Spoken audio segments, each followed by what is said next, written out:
വെറുതെ കുത്തിയിരുന്ന് കരയാതെ രണ്ടാളും പോയി ഫ്രഷായിട്ട് വാ. വരുമ്പോഴേക്കും ഞാൻ എത്തിക്കോളാം എന്ന് പറഞ്ഞ് ഏൽപ്പിച്ചുകൊണ്ടാണ് ഹരിയും വരതയും പോവാൻ ഇറങ്ങിയത്. അവൻ ഇറങ്ങിയതിന് തൊട്ടു പിന്നിൽ ശ്രീനിലയത്തിലെ കാർ വന്നിട്ട് താഴെ നിർത്തിയത് കണ്ടിട്ട് സീതയാണ് ആദ്യം എഴുന്നേറ്റത്. പാർവതി ലല്ലുവിനെയും കൊണ്ട് കുളിക്കാൻ പോയതാണ്.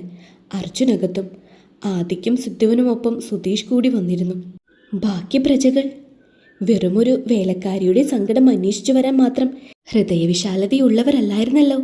സോറി സീതേ, നാട്ടിലുണ്ടായിരുന്നില്ല, എത്താൻ വൈകി, കണ്ണൻ വിളിച്ചു പറഞ്ഞിരുന്നു. ആദി വിഷമത്തോടെ അവൾക്കരികിൽ വന്നു നിന്നിട്ട് പറഞ്ഞു. ചുവരിൽ ചാരി നിൽക്കുകയായിരുന്ന സീത വെറുതെ ഒന്ന് ചിരിക്കുക മാത്രം ചെയ്തു. അവളോട് എന്ത് പറയണമെന്ന് അവർക്കും അറിയില്ലായിരുന്നു. അത്രത്തോളം മൗനമായ സീതയെ അവരാരും തന്നെ കണ്ടുപരിചയവുമില്ലായിരുന്നു. മുറിപ്പെടുമെന്ന് ഉറപ്പുള്ള സംസാരത്തേക്കാൾ നല്ലത് മൗനം തന്നെയാണെന്ന് അവർക്കും തോന്നി. എന്താവശ്യമുണ്ടെങ്കിലും വിളിക്കാൻ മടിക്കരുത്, ഞങ്ങളെല്ലാം കൂടെ തന്നെയുണ്ട്. സുധീഷ് പറയുമ്പോൾ ഹൃദയത്തിലൊരു തണുപ്പ് പടരുന്നത് സീതയറിഞ്ഞു. ഉമ്രത്താരോ സംസാരിക്കുന്നത് കേട്ട് അങ്ങോട്ടേക്ക് വന്ന അർജുനോടും ഒന്നോ രണ്ടോ വാക്കിൽ വിശേഷങ്ങൾ പങ്കുവെച്ചതിന് ശേഷം അവർ പോവാനിറങ്ങി. മുത്തശ്ശി, സീതയുടെ വാക്കുകൾ പാതിയിൽ മുറിഞ്ഞു. നല്ല വിഷമുണ്ട് നിന്റെ കാര്യത്തിൽ, നിനക്കറിയാലോ. ഇങ്ങോട്ട് വരണമെന്ന്, നിന്നെ കാണണമെന്നും നല്ല ആഗ്രഹമുണ്ടെങ്കിലും അതിനെ പറ്റിയൊരു അവസ്ഥയിലല്ലല്ലോ. സുധീഷ് ചെറിയൊരു ചിരിയോടെ പറഞ്ഞു. ഒന്ന് ശ്രദ്ധിക്കണം കേട്ടോ ആദി. സിദ്ധു. സീത സങ്കടത്തോടെ അവരുടെ നേരെ നോക്കി. നീ പേടിക്കണ്ട ഏട്ടത്തി, ആ കാര്യം ഞങ്ങളേറ്റു, സിദ്ധു ചിരിയോടെ പറഞ്ഞു. ഇനി മുത്തശ്ശിയുടെ കാര്യവും പറഞ്ഞിട്ട് നാളെ രാവിലെ തന്നെ അങ്ങോട്ട് ഓടി വരാൻ നിൽക്കണ്ട, നിനക്കിപ്പോൾ റെസ്റ്റ് അത്യാവശ്യമാണ്, ആദി കൂടി ഓർമ്മിപ്പിച്ചു. സീത അതിനും ഉത്തരമൊന്നും പറഞ്ഞില്ല. കണ്ണൻ തരാൻ പറഞ്ഞതാണ്, ഇവിടെ ഒരുപാട് ആവശ്യങ്ങളുണ്ടാകും എന്ന് അവനും അറിയാലോ. ആദി സീതയുടെ കയ്യിലേക്ക് ഒരു നോട്ടുകെട്ട് വെച്ച് കൊടുത്തു. ഇതൊന്നും വേണ്ടായിരുന്നു ആദി, എൻ്റെ കയ്യിൽ, സീത വല്ലായ്മയോടെ പറഞ്ഞു. അതൊക്കെ നിന്റെ ചെക്കൻ വിളിക്കുമ്പോൾ നേരിട്ടങ്ങ് പറഞ്ഞാൽ മതി നീ, അതാവും കൂടുതൽ നല്ലത്. അല്ലെങ്കിൽ തന്നെ അവനവിടെ വാലിൽ തീപിടിച്ചതുപോലെ നടപ്പാം. ഇനി ഞാൻ ഇതുകൂടി പറഞ്ഞിട്ട് വേണം എന്നെ വലിച്ചു കീറി ഭിത്തിയിലൊട്ടിക്കാൻ, ആദി കണ്ണടച്ച് കാണിച്ചുകൊണ്ട് പറഞ്ഞു. സീത ഒന്നും പറയാനില്ലാത്തതുപോലെ അവനെ നോക്കി. അവൻ വരും, ഉടനെ തന്നെ വരും. നിന്റെ ഈ അവസ്ഥയിൽ ഒറ്റക്കാക്കേണ്ടി വന്നല്ലോ എന്ന സങ്കടം കൊണ്ട് ഉരുക്കി തീരുവാണ് ആ പാവം അവിടെ, സിദ്ധു സീതയുടെ തോളിൽ ചേർത്ത് പിടിച്ചുകൊണ്ട് പറഞ്ഞു. അധികം വൈകാതെ തന്നെ അവരും യാത്ര പറഞ്ഞിറങ്ങി. അർജുനെ ഒന്ന് നോക്കിയിട്ട് സീത അകത്തേക്ക് നടന്നു. ഒച്ചയും മനക്കവും ഒന്നുമില്ലാത്തൊരു ശൂന്യതയെ പേറി അകത്തളങ്ങൾക്ക് ഒരു ശ്മശാന മൂകത, ശ്വാസം മുട്ടിപ്പിക്കുന്ന മടുപ്പ്. കിടപ്പിലായിരുന്നുവെങ്കിലും അച്ഛനും അമ്മമ്മയും കൂടി രംഗം ഒഴിഞ്ഞു പോയപ്പോഴുണ്ടായ വിടവ് വളരെ വലുതായിരുന്നു. സീത ഒരു നെടുവീർപ്പോടെ മുറിയിലേക്ക് ചെന്നു. കിടക്കവിരിയെല്ലാം മാറ്റി വൃത്തിയാക്കി വെച്ചിട്ടുണ്ട് വരദ.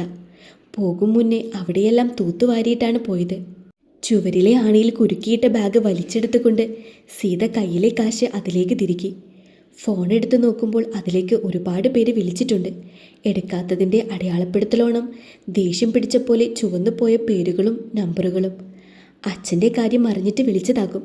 നെടുവീർപ്പോടെ വീണ്ടും അവളുടെ കണ്ണുകൾ കത്തിത്തീർന്ന ചിതയിലേക്ക് പാഞ്ഞു. വീണ്ടും നെഞ്ചിൽ നിന്നൊരു നോവിൻ്റെ കിളി ചിറകുകൾ വിടർത്തി പറക്കാനൊരുങ്ങി. അതറിഞ്ഞതുപോലെ കയ്യിലിരുന്ന ഫോൺ പാടിത്തുടങ്ങി. കണ്ണനാണ്. താനിവിടെ പിടയുന്നത് അത്രയും അകലെ ഇരുന്നു കൊണ്ടവൻ അറിയുന്നുണ്ടാകണം. കാരണം തമ്മിൽ കൊരുത്തിട്ടത് ഹൃദയങ്ങൾ തമ്മിലല്ലേ. ധൃതി പിടിച്ചുകൊണ്ട് ഫോൺ അറ്റൻഡ് ചെയ്ത് കഴിഞ്ഞാണ് അത് വീഡിയോ കോൾ ആയിരുന്നു എന്നതുപോലും അറിഞ്ഞത്. ഫോണിൻ്റെ സ്ക്രീനിൽ ആ മുഖം കണ്ടപ്പോൾ പൊടുന്നനെ ഹൃദയം തുടിച്ചു. അറിയാതെ തന്നെ അവളുടെ കണ്ണുകൾ നിറഞ്ഞു.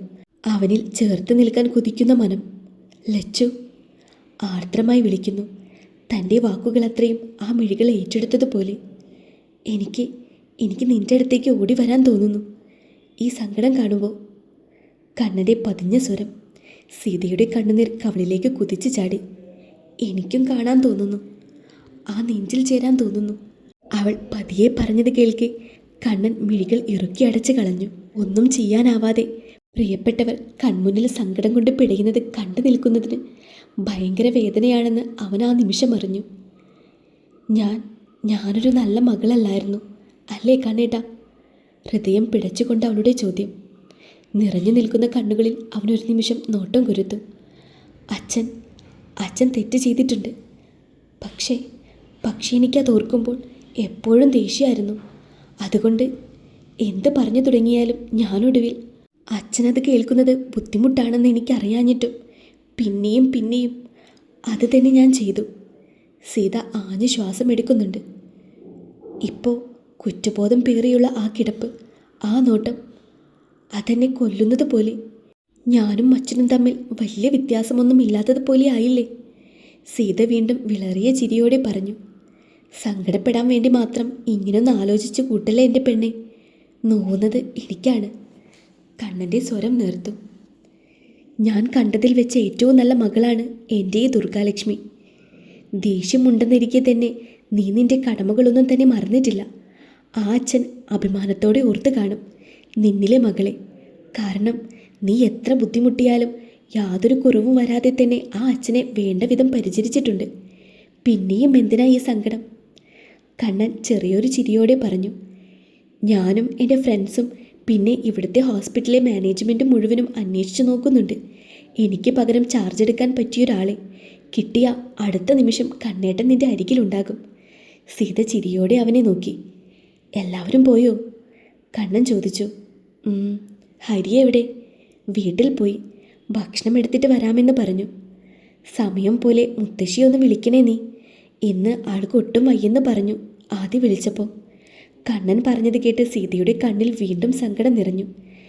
എന്ന് കരുതി നാളെ തന്നെ അങ്ങോട്ട് ഓടണ്ട. അവിടെ ഒരാളെ സെറ്റാക്കാൻ പറഞ്ഞിട്ടുണ്ട് ഞാൻ. എനിക്കറിയാം മുത്തശ്ശിക്ക് നിന്നെ ഓർത്തുള്ള സങ്കടം തന്നെയാകും. നീയൊന്ന് വിളിച്ചാൽ ഇത്തിരി ആശ്വാസം കിട്ടും, കണ്ണൻ പറഞ്ഞു.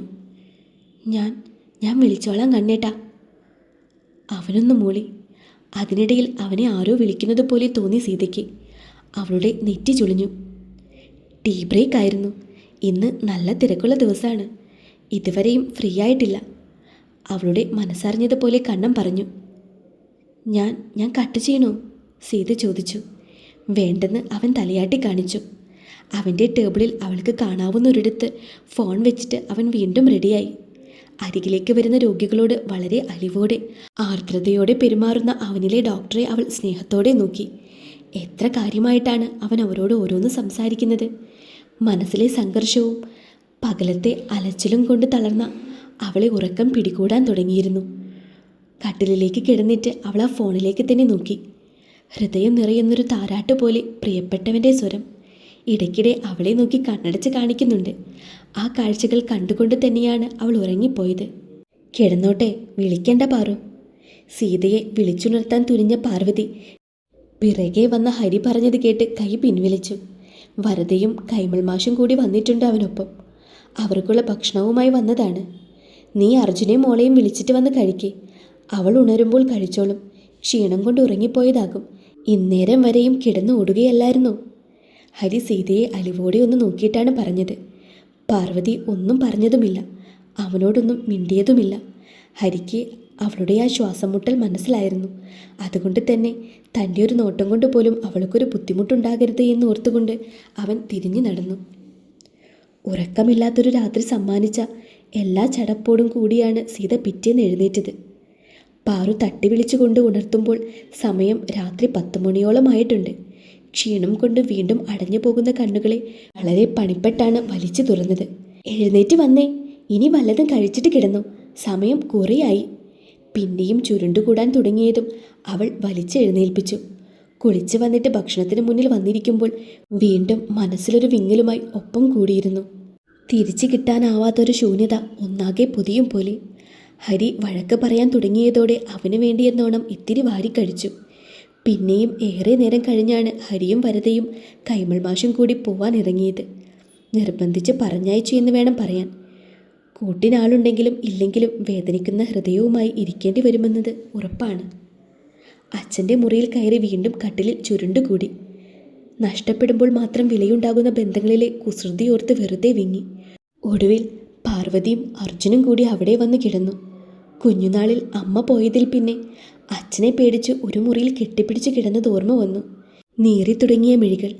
പക്ഷേ അതിനേക്കാൾ ആഴത്തിൽ ആ ഓർമ്മകൾ പാറുവിനെയും അർജുനെയും പിടിമുറുക്കി തുടങ്ങിയിരുന്നു. വാവിട്ട് കരയാൻ തുടങ്ങിയ അവർക്ക് വേണ്ടി വീണ്ടും സീതാലക്ഷ്മി സ്ട്രോങ് ആണെന്ന് തെളിയിച്ചു കൊടുക്കേണ്ടി വന്നു. ലല്ലുമോള് മാത്രം അന്നുറങ്ങി. അകലെ നീറി അമരുന്നൊരു ചിത പോലെ അവരും. കിഴക്കുതിക്കും മുന്നേ എഴുന്നേറ്റു. ആദ്യം ചെന്ന് നോക്കിയതും കത്തിത്തീർന്ന ആ ചാരത്തിന് മുന്നിലാണ്. ഓടിക്കിതച്ച് വന്നിരുന്ന പാറുവാണ് ഓർമ്മകളിൽ നിന്നും തട്ടി ഉണർത്തിയത്. ഭയം നിറഞ്ഞ അവളുടെ മുഖം. ലല്ലുവിനെ പൊതിഞ്ഞു പിടിക്കുന്ന കൈകൾ വിറയ്ക്കുന്നു. എന്തേച്ചി? ചോദിച്ചുകൊണ്ട് എഴുന്നേറ്റു. ഒരക്ഷരം പറയാതെ അവൾ തുറച്ചു നോക്കുന്നു. ലല്ലുമോളെ കൂടുതൽ അടക്കി പിടിക്കുന്നു. കുഞ്ഞിനെ വേദനിക്കുന്നത് പോലെ അതിൻ്റെ മുഖം ചുളിയുന്നുണ്ട്. കാളിംഗ് ബെൽ അടിക്കുന്നത് കേട്ട് സീതയുടെ മുഖം ചുളിഞ്ഞു. പാറുവിനെ ഒന്നുകൂടി നോക്കിക്കൊണ്ട് അവൾ വേഗം ഉമ്മറത്തേക്ക് നടന്നു. തുറന്നു കിടക്കുന്ന വാതിൽ കടന്നു കയറി വരുന്നു റിമി. അവൾക്ക് പിറകെ കാർത്തികും.